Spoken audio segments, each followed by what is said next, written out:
Hey, I'd like to welcome you all to Water Your Soil. So if your credit score has ever frozen, if it's frozen right now, or maybe it'll freeze in the future, you want to watch this video. I'm someone, my credit score was frozen at a 660 for 9 months, 9 straight months. So I'll show you how to weather the storm and what you need to do. You want to watch this whole video, all right? So I know some of you may be wondering, like, what was my score doing stuck at a 660 for 9 straight months? Like, what did I do wrong, you know? I'm sure you're wondering that, because I wondered those same things. Like, what in the world was I doing wrong for my score to be stuck at a 660 for 9 straight months? And honestly, the answer is nothing. I wasn't doing anything wrong. People can dispute, debate, anything they want. I was doing nothing wrong. I was doing everything I should have done. During those 9 months, the 9-month process when my score was a 660, I did a lot of research. I did a lot of trial and error. I would spend less. I would spend more. I would, pay early. I would do all types of things to see why my score isn't budging, because it didn't budge. And it was frustrating. I'll be honest. It was in the middle of my credit score journey. As you all know, everyone who has watched the videos on my channel, I started at a 549, which originally was a 569, but our inquiries brought that down to a 549. So I started pretty low, and then I worked my way up to a 660. And you figure if you're going up, and it's a 660, so you're like, 660, I'm gonna keep going up. I'll be at 700 in no time, because there was a gradual increase in my score. Like, my score literally kept going up.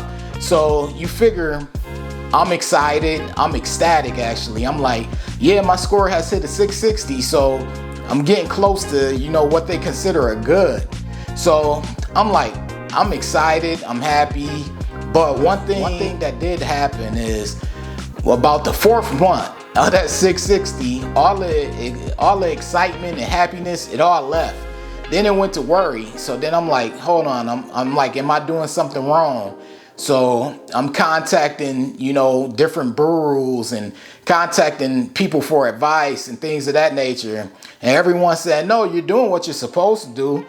It's looking good. You just need to do more. So during that time, I would research and I would learn, about credit and what makes your score increase and what makes your score decrease and what makes it freeze. And honestly, all of the advice that was out there was subjective.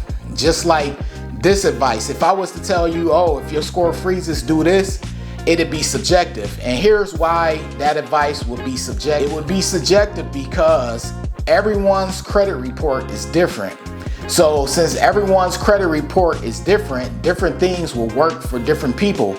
What worked for me may not work for you. There are principles to apply and to go by in regards to improving your credit. However, I can't just tell you to go and do something and that'll increase your score, because we don't know what happens with these credit scores from the 3 bureaus. They decide what they want to do with their credit scores. They decide what your score is going to be based on their calculations and their algorithms. That's just how it works. So I always tell people, if anyone tell you, yo, if you go and do this in 30 days and you'll increase your score by 100, that's kind of fraud-like, but we'll just keep it moving past that. But anyways, I'll say it again, if you are frozen and your score has not budged, do not get discouraged. If you have been following the basic principles of what to do as far as paying on time, watching out for your utilization, paying down the debt that you do have, so your debt to credit ratio would be a little better, If you're doing those things and you're avoiding paying late and things of that nature, just be patient. Your score will continue to improve over time. So it may not improve, for a couple of months or so, but eventually it's going to improve, and it's going to continue to improve as long as you continue to do what you're supposed to do. So my score, it went for 9 months, stuck at a 660. Then after a 660, it went up a little bit. Then it went up a little bit more, and then it shot up. So I didn't do anything different after that 9th month. I did nothing different. I kept doing the same thing that I was doing in the 7th and the 8th month and the 6th month. I kept doing the same thing and nothing changed. So all I can say is just be consistent. Be consistent with, you know, managing your credit reports right and managing your credit profile right. That's the only advice that I could give to you, is be consistent. Everyone, they could say try this or try that, but what happens if that doesn't work? Then you're going to be discouraged. So the one thing that I can tell you that works, the one thing that I can tell you that works is consistency.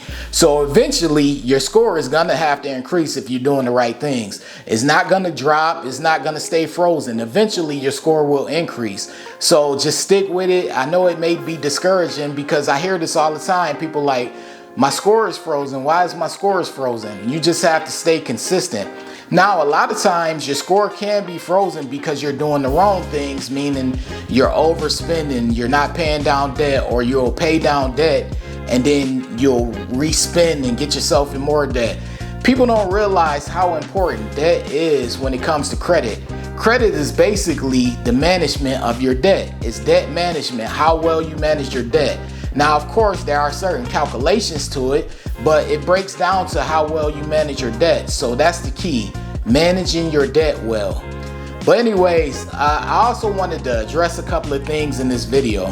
My analytics shows me that 84% of my viewers are men, 16% are women. I want those numbers to change. We got to get those numbers balanced. Credit information, credit card reviews, lounge reviews, that's for everyone. You know, that's not just for men. And it's kind of interesting to me because most of my social media is majority women.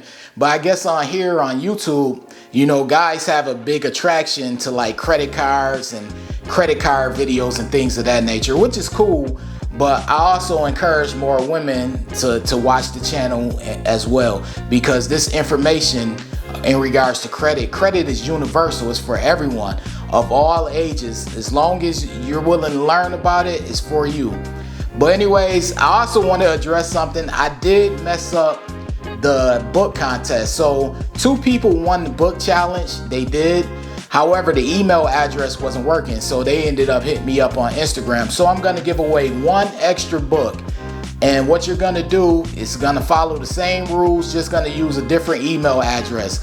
You're going to email mastercredit2020@gmail.com. I'll say it again. That's mastercredit2020@gmail.com. You're going to send that email, and in the subject line, you're going to put strategies to master credit YouTube. And as I stated before, in the body of the email, you could put anything. You could say hello. Long as it's respectful, I don't care what you put. But anyways, that's how you enter. The first person who hit me up regarding that, and they showed that they are subscribed to the YouTube page and they're subscribed to my Instagram page, which is Water Your Soil. Instagram at Water Your Soil. So long as they can show that, they'll win. The first person who hit me up with both of those things. But anyways, I ask that you will subscribe and like the video if it helps you in any way. That'll help with the algorithm, because otherwise the algorithm is gonna act like I don't exist. But I thank you all for watching this video, and I'm out.